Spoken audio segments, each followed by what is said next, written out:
மாமா மாமா சொல்லுடி. இந்த 2 நாள்ல நம்ம கல்யாண நாள் வருதுல்ல. ஏய் ஜாலியா தானே பேசணும், எது ஞாபகப்படுத்துறாத. நம்ம கோயிலுக்கு போகும்போது ரெட் கலர் சாரி கட்டிட்டு வரவா? எந்த ரெட் கலர் சாரி?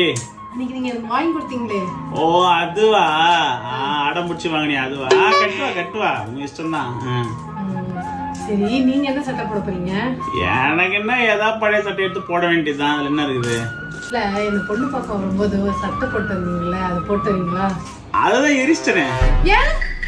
அட கழுத, பொண்ணு பார்த்துட்டு போனதுக்கு அப்புறம் ஒரே மாசத்துல கல்யாணம் பிக்ஸ் ஆயிடுச்சுல, அதான் ராசியில இருந்து எரிச்சிட்டேன். நீ சும்மா இருந்தாலும் உன் வாய் சும்மா இருக்காது, உன் வாய் சும்மா இருந்தாலும் நீ சும்மா இருக்க மாட்டேன். பாக்குறீங்க நீங்க லூசா நான் லூசா? நான் தாண்டி லூசு. அத நான் தனியா இருக்கும்போது சொல்லாதீங்க, எல்லாருக்கும் முன்னாடி சொல்லுங்க. பஞ்சாயத்து கூட்டு நான் சொல்றேன். இங்கேயும் போறேன் நானு. ஐயோ, நான் ஒரு கிறுக்கி. தெரியுமே, போய் ஒரு நல்ல டீயை போடு. லைட்டா ஸ்ட்ராங்கா? லைட்டா தான் போட்டியே, ஸ்ட்ராங்கா போடு. சக்கரை கம்மியா வேற இந்த பையனை கொடுத்துட்டேன். காப்பி எடுத்து குடிக்காத, என்ன சொல்லுவாரோ என்னவோ. இந்தாங்க காப்பி குடிங்க. ஏண்டி நான் டீ தானடி கேட்டேன். இன்னைக்கு காப்பி தான் போறேன். காப்பி தான் விஷமா? எப்ப பார்த்தாலும் நோண்டிட்டு இருக்க வேண்டியது.